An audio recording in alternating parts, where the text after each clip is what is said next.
PAP adalah dokter pelajar dari salah satu universitas di Kabupaten Sumedang yang sedang mengambil spesialis anestesi di Rumah Sakit Hasan Sadikin. Kami melaksanakan siaran pers tentang ungkap kasus tindak pidana pelecehan seksual. Direktorat Kriminal Umum telah bertindak dengan cepat dengan melakukan penyelidikan dan penyidikan kurang lebih dari 20 hari sehingga telah berhasil menetapkan tersangka pelecehan seksual. Jadi ini siaran pers ini merupakan salah satu counter bahwa isu negatif yang beredar bahwa tidak pidana ini tersangkanya tidak ditahan itu tidak terbukti dan tidak benar. Dan apabila ada konten maupun juga media yang menyampaikan itu bahwa itu saya pastikan tidak benar atau hoax. Demikian juga adanya isu bahwa kasus ini tidak diproses hukum, itu juga tidak benar. Dan apabila ada konten di medsos maupun di media apapun, itu saya nyatakan tidak benar dan hoax.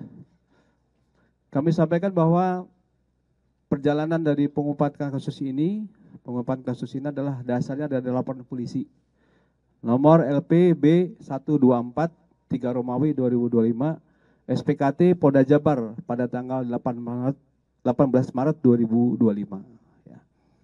Kemudian untuk TKP ini gedung MCHC lantai 7 Rumah Sakit Hasan Sadikin. Kami sampaikan bahwa untuk modus operandi dari tersangka PAP adalah dokter pelajar dari salah satu universitas di Kabupaten Sumedang yang sedang mengambil spesialis anestesi di Rumah Sakit Hasan Sadikin.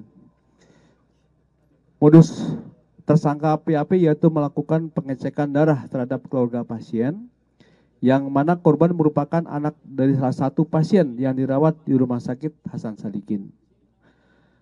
Tersangka PAP meminta korban FH untuk diambil darah dan membawa korban dari ruang IGD ke gedung MCHC lantai 7 Rumah Sakit Hasan Sadikin.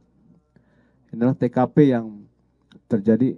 Dan akibat dari dugaan tidak pidana kekerasan seksual, korban FH merasakan sakit di bagian tertentu. Uraian singkat kejadian pada tanggal 18 Maret tahun 2025 sekitar pukul 01 WIB, tersangka meminta korban untuk diambil darah dan membawa korban dari ruang IGD ke gedung MCHC lantai 7 pada pukul 01 WIB.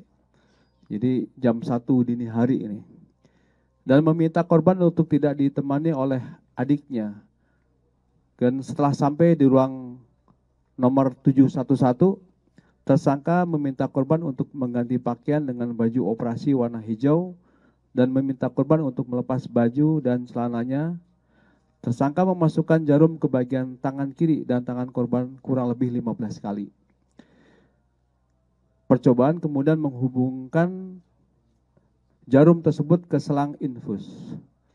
Setelah itu tersangka menyuntikkan cairan bening ke selang infus tersebut dan beberapa menit kemudian korban merasakan pusing lalu tidak sadarkan diri. Setelah tersadar korban diminta untuk berganti pakaian kembali dan diantar sampai lantai 1 di gedung MCHC. Setelah sampai ruang IGD korban baru sadar bahwa pada saat itu sudah pukul 04.00 WIB. Lalu korban bercerita kepada ibunya bahwa tersangka mengambil darah dengan 15 kali percobaan dan memasukkan cairan bening ke dalam selang infus yang membuat korban tidak sadarkan diri. Kemudian saat korban buang air kecil, korban merasakan perih di bagian tertentu yang terkena air. Kemudian kita tetapkan tersangka saudara PAP atau Priguna Anugrah Pratama. Pekerjaan dokter pelajar yang sedang mengambil spesialis anestesis di Rumah Sakit Hasan Sadikin. Alamatnya Kota Pontianak, ini sesuai dengan KTP, dan Kota Bandung tempat tinggal saatnya ini.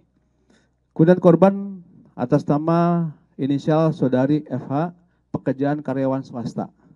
Alamat Kota Bandung.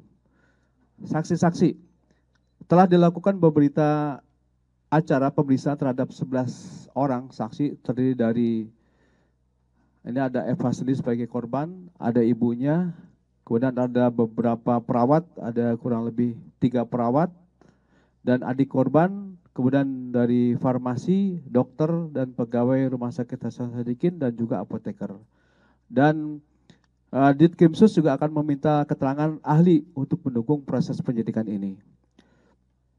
Kemudian dari hasil penyelidikan dan penyidikan ini, kita telah mengamankan barang bukti yang sudah tergelar di depan kami ini. Ya. Ini terdiri dari 2 buah infus full set, kemudian 2 buah sarung tangan, 7 buah suntikan. Ya. Ini ada lengkap semua di sini.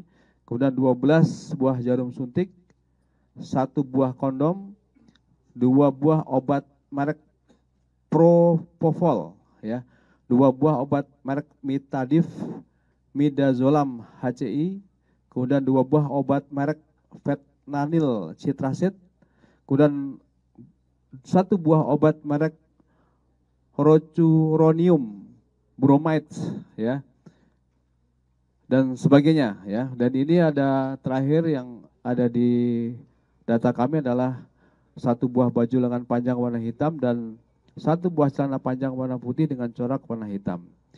Kemudian untuk undang-undang dan pasal yang kita tetapkan, Direktur Umum Polda Jabar telah menetapkan untuk pasalnya adalah pasal 6C Undang-Undang Nomor 12 Tahun 2022, yaitu tentang tindak pidana kekerasan seksual. Adapun ancaman hukumannya dipidana dengan pidana penjara paling lama adalah 12 tahun.